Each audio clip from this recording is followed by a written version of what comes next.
Although our climate here in Canada is very similar to the climate in Belarus, we have had a very moderate winter, and I left Canada with virtually no snow and seasonably warm temperatures. Belarus, on the other hand, had suffered through a very cold winter and still had plenty of snow when I landed.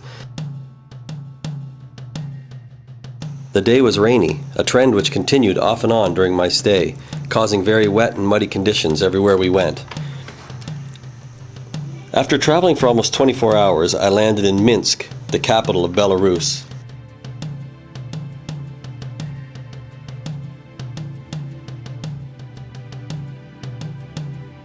The airport is outside of the city and I did not get to see it, as I was picked up by Murray Ferguson and one of our drivers, Volodya, the Canadians call him Bobby, who drove me the 3.5 hours to the village of Chausi. This trip was my first look at Belarus.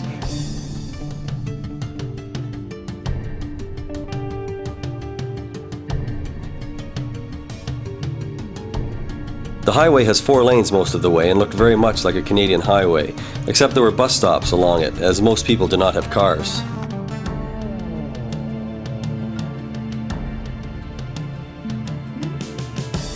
The snow fences were large wooden fences, and while I was there I saw many work crews dismantling them to clear them out of the fields. This is a service center about 30 kilometers from Minsk. Although there are more cars now, the gas stations are few and far between.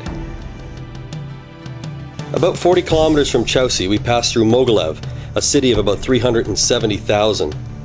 The vast majority of people live in apartments or flats, which are built and maintained by the state. This tends to leave the outside and the stairways looking very run down. However, most apartments that I was in were quite neat and kept up inside.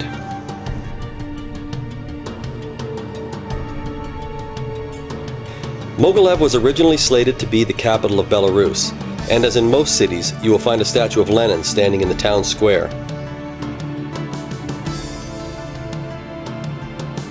When you enter Chausi, you are reminded of the long history of Europe in general. The village of Chausi was established in 1604 and recently celebrated its 400th anniversary. The red building in this picture is school number 1. It is our hub for this trip. We have all of our aids stored in the gym, and the delegation will meet here each morning to start our day. These are typical houses in Chausi. Most do not have running water, but get their water from the taps located at the corner of most blocks. In Chausi, a large portion of the population lives in flats as well. This is the Chausi bus station, which has an open-air market located behind it. At this point, we are on our way to town square to meet my hosts, the family I'll be living with for the duration of my stay. Other than their daughter Christina, I have never met these people, and we don't share a common language.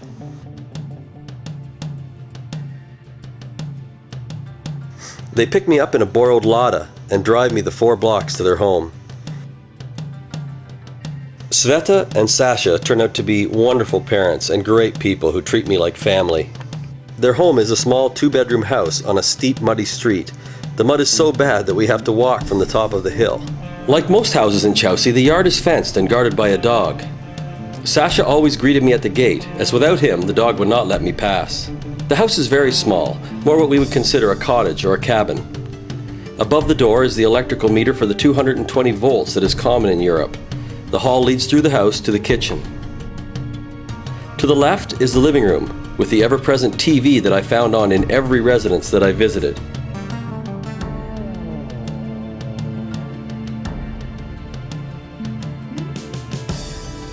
Between the living room and Sasha and Sveta's bedroom is a pechka that burns wood to heat this side of the house.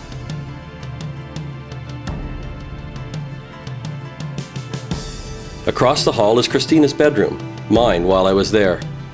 A small room about 6 feet by 15 feet, divided from the kitchen by another pechka. This is the kitchen with the propane tank in the corner to run the stove, which had only 2 working burners and a broken oven. This is the pechka that heats the kitchen and Christina's bedroom. The sink is fed from a metal box on the wall, which Sasha would fill with water, and the drain ran into a bucket in the cupboard. The tub has no taps and is used to wash clothing or wash your hair over using a kettle of warm water. Outside, Rex keeps a watchful eye on the property. The backyard is surprisingly large and has about 6 apple trees. Beneath the snow is a garden that contains raspberry bushes that Sveta used to make wonderful jam.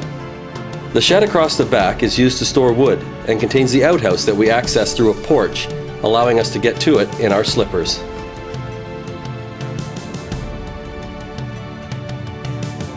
So my first evening in Belarus had finally come.